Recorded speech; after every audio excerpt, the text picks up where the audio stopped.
Hey everybody, it's Stephanie here, and I'm here to share my weekly update. I have a few whips, a little haul, and a fully finished object, which I think I'll start with. And if you remember, if you've seen or watched my introduction video, I showed a few of the things that I had previously stitched. And one of them was a silhouette bell, and I think it's Butterfly by Mose Silk is the color that I decided to use, Mose Sail Silks. And I ended up making a little tiny little pillow out of it. My niece's birthday party is tomorrow. She's going to be 2, and we, again, I think I've mentioned this before, my husband and I are childless by choice, and our nieces and nephews are the only way that we get to spoil any children. So for her second birthday, her mom says that she likes anything that can let her pretend that she's mommy too. So we got her a crib, and it has like a little storage area under the crib, so it could almost be like a crib changing table because the crib is obviously not very deep. And this fits in there perfectly. So baby doll will have a nice little bell pillow to rest her head, and her mother are both obsessed with Beauty and the Beast, and I mean, come on, who isn't?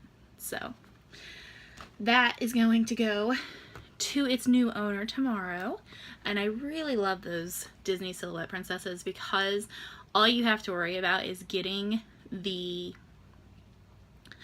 outline lined up, and if you do that, all you have to do is just fill in the stitches from there. So it was pretty easy. I think I finished it last summer, and so now it's a pillow, and it's going to be a baby doll's pillow. I don't have a lot of whip progress to show you, to be honest, mainly because Wednesday night I hit a wall, and it was I always sound like anger controls every little thing that I do, but I promise I'm not an angry person. But Wednesday night, I'll just tell you when I get to it. We'll start with Monday night. And I'm going to have to start instituting a bedtime because 2 nights in a row I have stayed up until 12:30 to stitch and have to be up and at work by 8:30 the next morning. It's becoming an addiction. It becomes an addiction when it starts to interfere with your real life. So Monday night, what I ended up doing, and I really wanted to get this done, it was my big goal for the week, and I did it. I finished my August circle for the Lakeside Needlecraft Fantasy Stitch Along. So, and basically what I needed to do to finish it's Penny the Pegasus, because I've binge watched a season or 2 of Big Bang, trying to get caught up with it. Started over at the beginning. So anyway, it's Penny the Pegasus. But I had to do all of the back stitching. And I had posted both in Lakeside Needlecraft, the group, or in Stitch Mania, maybe both, maybe Instagram, I don't know. I post all over the place. That as I was working on the project, I have never quite done such intricate backstitching. Most of my stuff that I've had to backstitch has been small, so, and it doesn't require a ton of detail. And this, I mean, there's just detail all over the place. I mean, look at those wings. And it just, while I was stitching it, it would feel wrong while I was doing it.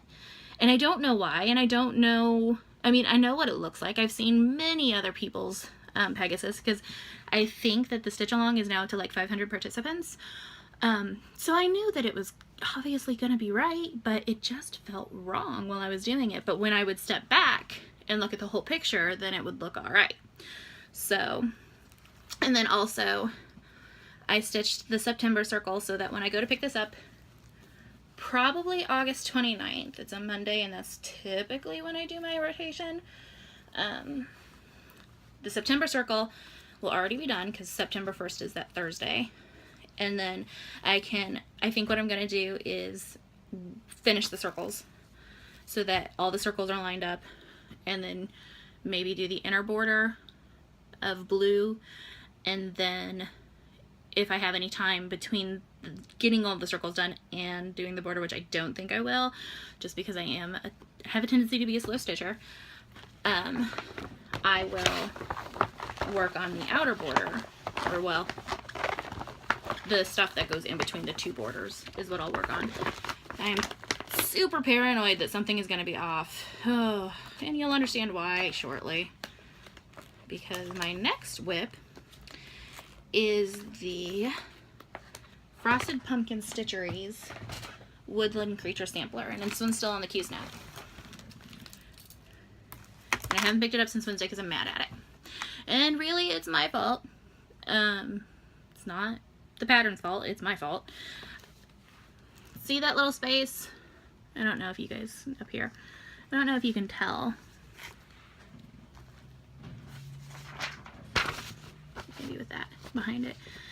There's this little area right here where my two fingers are tapping. And all that black gunk, which I do have a Judy's Boo Boo stick, so I'll probably clean that up before I start stitching again.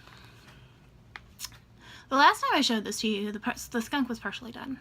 So Wednesday night, I'm all excited. I took a break Tuesday night between staying up until 12:30 Monday night, Tuesday morning to work on Penny.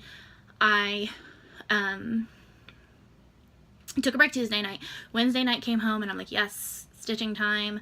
It's gonna be great. So I started stitching and I'm like, yay! And so this is his little body. Oh, well, you can't see that. Okay, so his little body is over here by the edge of this green. And so I had his body mostly done, worked his tail up over to his head. And then I got over to the other side of his head where he's supposed to line up. I worked the tail this way, started up here, came back over here to where the tail is, where he's supposed to line up, and he didn't line up because I was off a row. Yeah, so I frogged his head, and it was like, oh, well, you know, ha ha ha, stitching. I stitched, therefore I frog, or I stitched, therefore I rip, I think is the saying that I saw on a pattern at one time. And I'm like, okay, this is just part of it, whatever. I want his head to look right, and so I ripped and I restitched his entire head. And then I'm like, all right, this is good. This is looking great. So I moved on to the white that goes into the skunk's tail. And then I get to his little torso. I knew something was wrong with it. I knew that I didn't like it. I knew that something wasn't sitting right. And I didn't know what it was. His little torso was off. His foot was missing a stitch, and then his leg was in one too far, and on this side it was fine. So he looked weird. He was not symmetrical. He was asymmetrical. But that also shortened up his little torso by a whole row. Yeah. And you know, I swear it takes longer to rip than it does to stitch. Even though and I use my scissors, I know. Because it scared me half to death too. But these little guys, seriously, they're the best things for stitching that I have ever come across. And I mean, I haven't tried the other stuff because I've had these. But look at the point on that. Don't think I'm gonna be able to get it to focus. Maybe if I point at it. Nope. That's alright. But basically, they're super sharp. And they're teeny tiny. So they're perfect for ripping out those stitches. And they're actually Stampin' Up! Paper snips. They're the best cross-stitching scissors ever. And they're $10. So not horrible. So I have basically tonight, if I stick to my rotation, to get the August block done. And that basically gives me an hour and a half after filming this to do that, because the husband and I have plans. Probably not going to happen, so I'm either going to set Back to the Future to the side to finish that this weekend. I have some alone days where the husband's going to be gone. So Sunday night, Monday night, I will have the house to myself, and it is going to be a stitchy party. I'm not going to be able to stay up until 12:30 though, because I do have to function and go to work. Yay, adulthood. So I think I'm gonna push through and I'm gonna finish my August block. I really wanted to get the September border done so that it's ready when it comes up in rotation in September. Not sure I'm gonna have time to do that, but we shall see. So those were the 2 whips that I worked on this week, and really I don't even consider woodland creatures to be something that I worked on this week, because right now I'm actually farther behind than when I started. That's been my week, people. It's not been a fun one. I jokingly tell people at work that cross-stitching is great because I get to stab the same thing 100 times over. They look at you a little weird when you tell them that. But when you tell them you're joking and that it's very therapeutic, they stop looking at you weird. And it helps that, you know, we have more modern patterns, so it doesn't look like the old hobby that they're used to seeing. Which are, and there's nothing wrong with them, but old samplers and stuff like that, they're used to seeing that and thinking that's all that it is. And it's not, and we know that. Okay, so I have a little bit of haul. The post office still refuses to relent. It's been, tomorrow will be 2 weeks since 1 package of needle minders was supposed to arrive. And it's in Hazelwood, Missouri, and they have refused to choke it up. So I'm giving it until mid-September, maybe late September, before I give it up for real good, lost. But I have no patience. So I've pretty much already written it off as lost. And then I ordered another set of needle minders from a different vendor. So this just goes to show you, it's not the vendors. They're not doing anything. It's the post office. I swear they have a vendetta against me. Ordered another package from the West Coast, and it's still stuck there. It was supposed to be delivered Monday. It's now Friday. It's been sitting at the same place, supposedly, since last Friday. I'm probably not going to get those either. And then the post office wonders why they're not allowed to charge more. Because you can't get a package across 2 states, that's why. You don't deserve to be able to charge more. Anyway. Hopefully I'm wrong, and then one day I'll go to my post office box and they'll be there without any of the tracking being updated, and it'll be a great big surprise. Ooh, that light went weird. And I'll sit down on the floor and bawl because they arrived, but I kind of doubt it. I've just kind of resigned myself to the fact that they're not coming back. I'm actually kind of convinced that, no, that's not nice. Postal employees opened it and saw how awesome they were and they took them. Because, yeah, wouldn't you? No. No, I don't think I would. But anyway, I digress. Oh, before I go to the haul, I told you guys last time that I would show you my needle binder collection, and I totally didn't. So here it is. It's really reflecty. You can see my big old CRT monitors in there, huh? Anywho, this is an assortment of needle minders from Nifty Needle Nannies.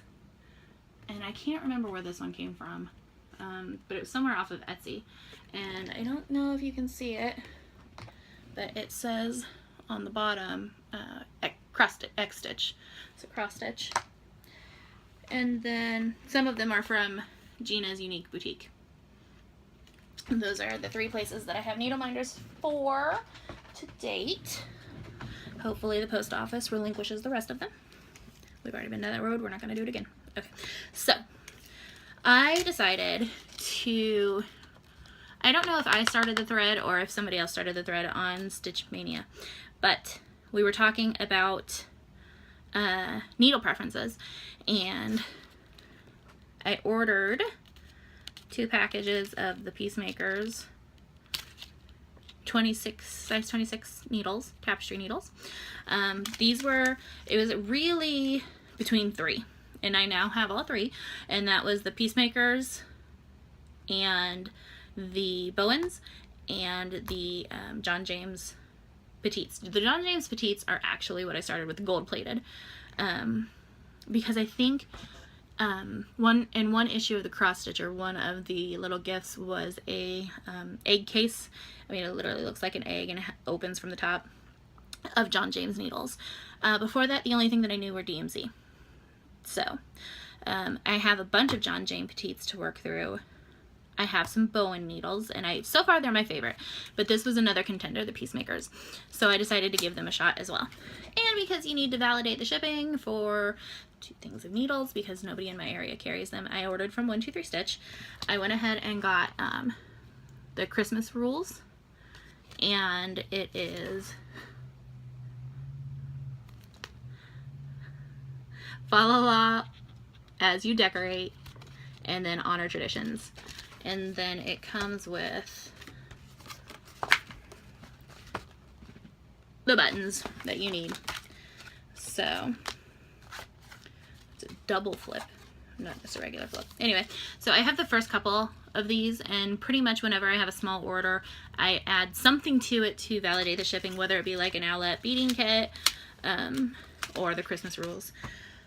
So that is really the only stitching related haul. I mean, the others are stitching related, but they're kind of more maintenance. And these are the poly envelopes. This is what I keep my whips in. And one of my projects I said in my video yesterday was to get everything that I have that can be stitched into a poly envelope. I'm not sure whether or not I'm going to do the floss just yet.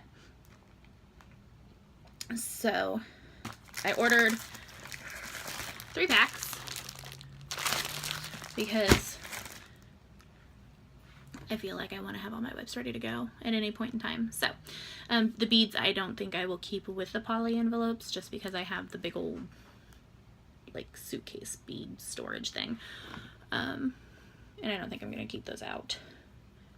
So yeah, and I'm pretty much going to be restricting a little bit more of what I buy, because I ordered a Lowry stand from so-and-so, and I also got the frame extender because I also ordered Millennium frames. I only have one set of the sidebars, the extender bars, but I have 3 or 4 different size the scroll frame part, the top bars. So yeah, I guess, so not cheap, but at the same time, you're paying $40 for shipping. $40. I'm not going to pay $40 twice. So the Lowry stand, obviously I can't do anything about that. And it ended up being way cheaper than the site that I found the Lowry stand for in the States. And I'm talking like $150 cheaper. I don't know what the difference was. There didn't appear to be any hit to me. So I got that from so-and-so, and it is out of stock, and I'm okay with waiting. Like I said on Facebook, I kind of consider it a payment plan, which is why I'm okay with the Millenniums. I know that they are horribly slow, and I'm probably not going to get any updates or anything like that, but I've never heard anybody say they've never not gotten it. They've just had to wait 3 or 4 months. Totally okay with that. I've ordered them last weekend after I filmed last week's update, so if we're looking at 3 months, it'll be here around, and I know that's probably looking on the bright side, it'll be here November, December. So it's kind of like a Christmas present. I'm hoping my stand and frames, I hope they get here at the same time. If not, that's cool, whatever. The Lowry is going to work with the Q-snaps too. I'm good with this. So yeah, probably won't be buying as much, and to be honest, it's a slow stitcher here. If we're being realistic, I'm not gonna be able to start and finish all of this already, and I don't even own that much, so I'm okay with this. I'm going to work on getting organized. I'm gonna watch FlossTube. I'm gonna create wish lists. It's gonna be awesome. I'm not saying that I'm never gonna buy anything. I'm just saying I'm gonna slow it down a little bit. So that's it for me this week, guys. What have you gotten this week that you're excited about? What are you planning on doing? What are your whips? Is there any news that I should know about? Talk to me. Let me know in the comments. Have a great weekend, guys, and happy stitching.